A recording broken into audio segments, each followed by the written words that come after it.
The hijacking of IC-814, Kandahar hijack, December 24, 1999।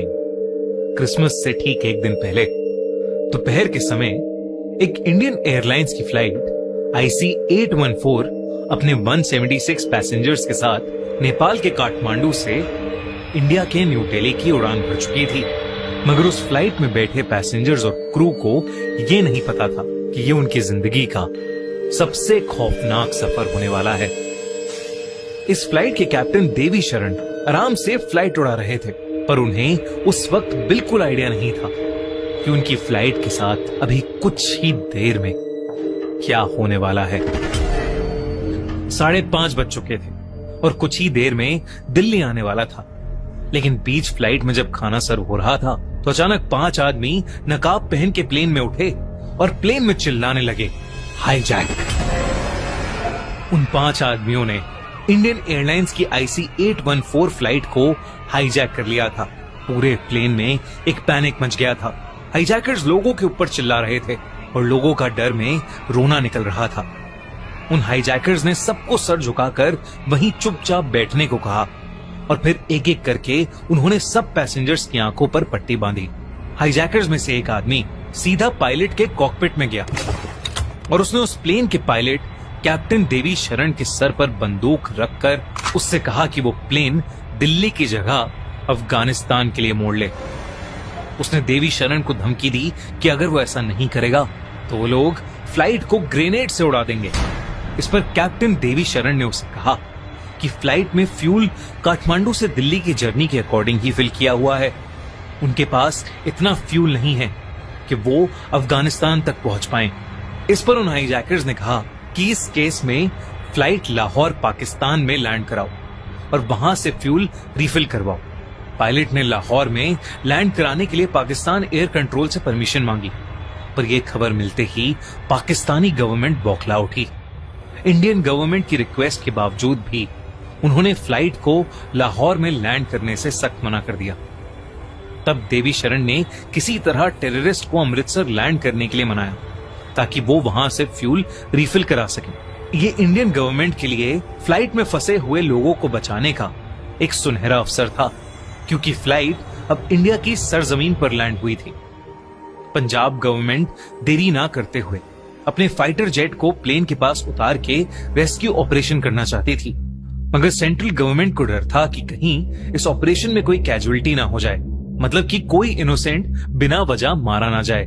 Central और local government की lack of coordination की वजह से प्लेन के रिफ्यूलिंग के काम में बहुत देरी हो रही थी और टेररिस्ट को शक होने लगा। उन्होंने कैप्टन शरण को धमकाकर फ्लाइट बिना रिफ्यूल कराए ही टेक ऑफ करवा ली। लो फ्यूल की वजह से फ्लाइट में मौजूद सभी की जान को खतरा था। कैप्टन शरण ने एक बार फिर पाकिस्तानी गवर्नमेंट से परमिशन मांगी। उन्होंने पाकिस्तान को वार्न किया कि अगर उन्होंने परमिशन नहीं दी तो प्लेन सीधा पाकिस्तान में क्रैश कर जाएगा। पाकिस्तानी गवर्नमेंट को मजबूरी में लाहौर में प्लेन लैंड करने की परमिशन देनी पड़ी।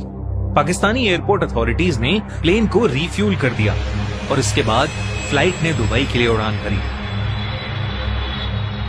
उस वक्त दुबई के इंडियन एम्बेसडर केसी सिंह ने फ्लाइट को यूएई में लैंड होने की परमिशन दिलवाई, मगर जब तक वहां फ्लाइट लैंड हुई तब तक एक पैसेंजर की मौत हो चुकी थी।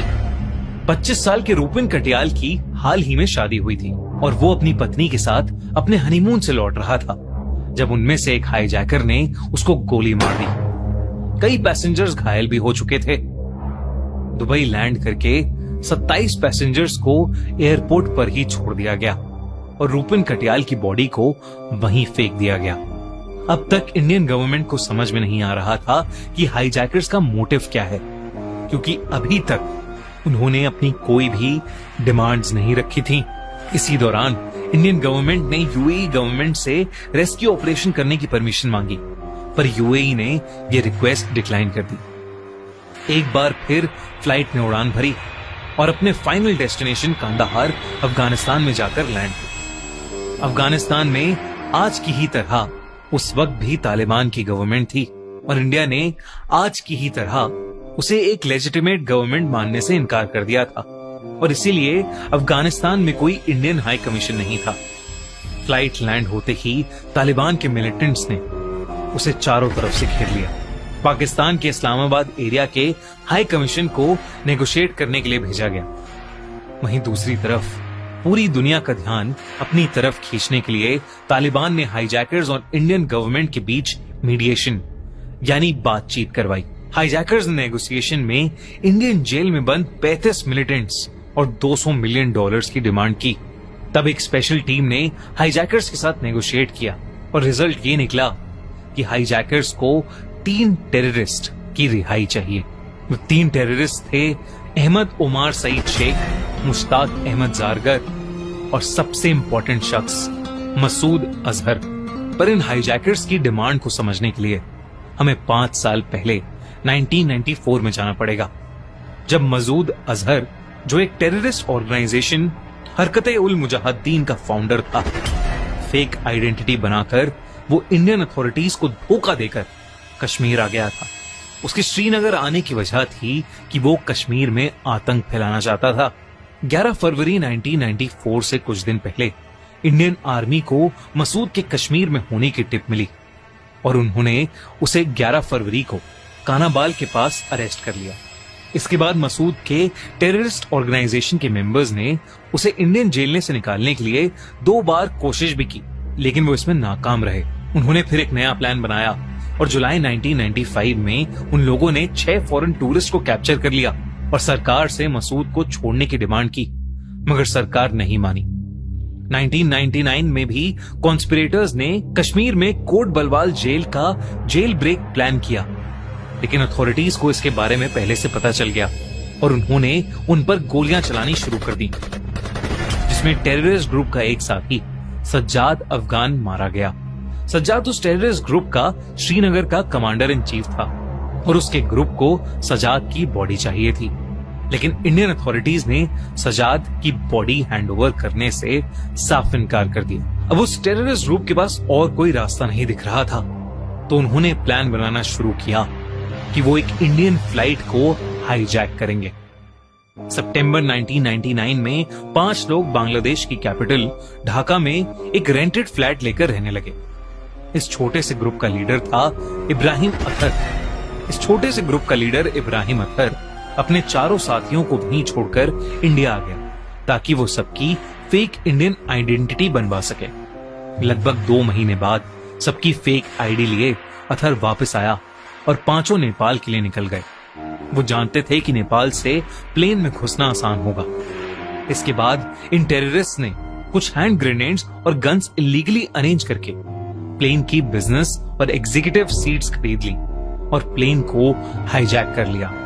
इंडियन गवर्नमेंट के पास उनकी डिमांड्स मानने के अलावा और कोई रास्ता नहीं बचा था, इसलिए उस वक्त के फॉरेन मिनिस्टर जसवंत सिंह अपने साथ उन 3 टेररिस्ट को लेकर कांधार चले गए। इसके बाद उस फ्लाइट में 7 दिन से हॉस्टेजेस बनकर फंसे हुए पैसेंजर्स को फाइनली रिहा किया गया और 31 दिसंबर को सेफली इंडिया लाया गया।